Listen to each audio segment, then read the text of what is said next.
Hello everyone and welcome to my channel.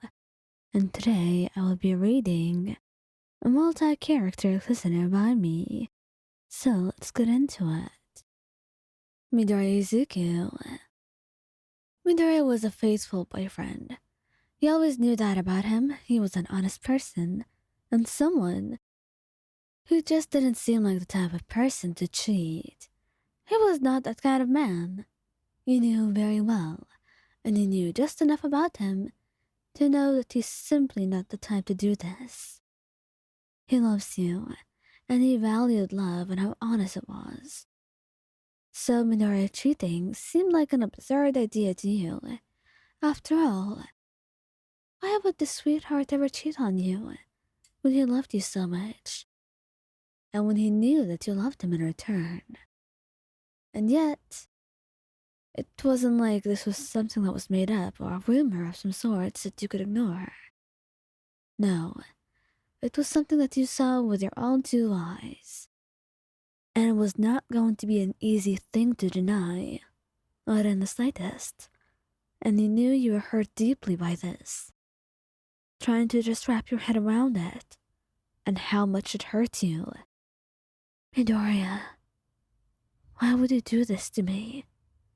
You told him when you went back home and saw him sitting on the couch, as if he had not just betrayed you in the morning. But Midoriya looked at you with absolute confusion. What do you mean, Ryan? I've got no idea what you're talking about. And although you don't believe him at first, you keep suspecting him and tell him that you saw him this morning. And what he brings up is something completely different. You mean with Kirishima? What did we do? We were trying to do something, but I have no idea what you're talking about. Really. And that's when he showed you a video of him and Kirishima that morning. One day they had luckily taken, just for memory's sake. And he realizes after you tell him what happened that it may have been the work of someone else. A quirk of some sorts, or maybe you were just seeing something. Maybe it was a lack of sleep.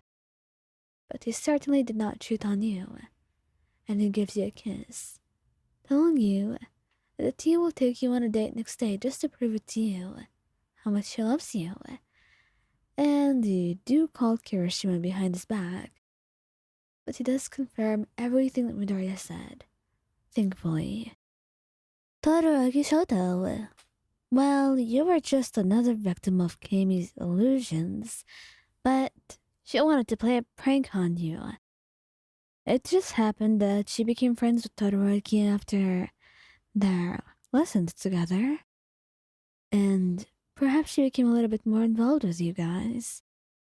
You, as in Todoroki, yourself, and your friends as well, from the school. And Kami found a place to herself in your group. But sometimes she took her pranks way too far.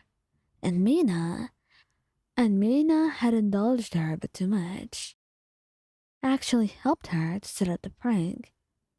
And they both made it so that you'd walk in to see Todoroki's illusion kissing a girl. And that's when he snapped, immediately going to him. But then, Todoroki, Kami, and Mina, they had just burst out laughing from behind a tree. And you crossed your arms, standing there. I will not stand for this. Seriously, Shoto? You scared me.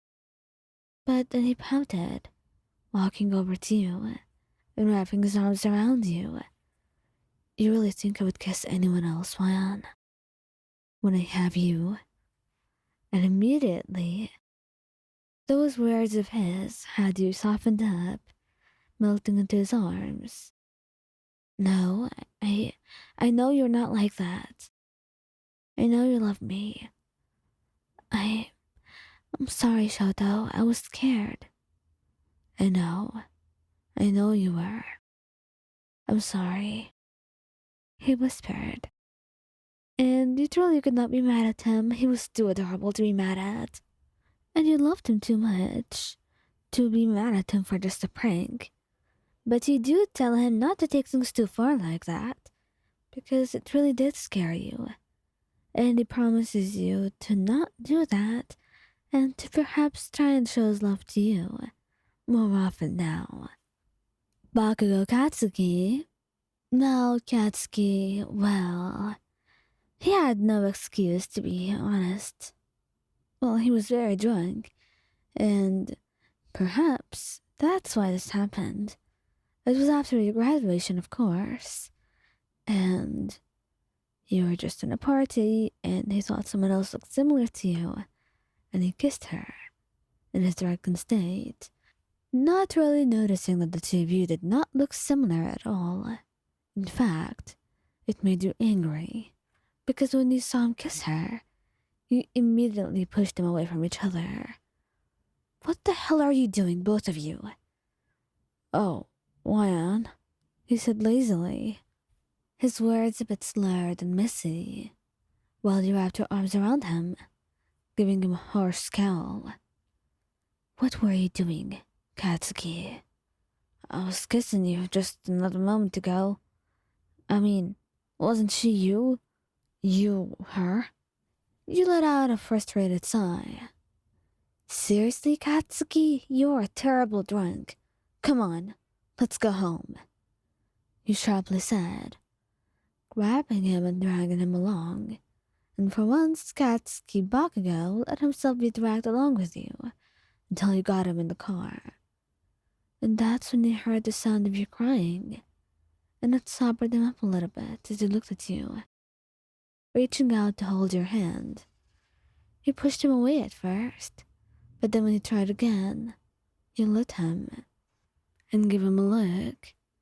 But then he looks at you in earnest. Wyan, I promised I didn't mean to kiss anyone else. I thought it was you. That's why I kissed her.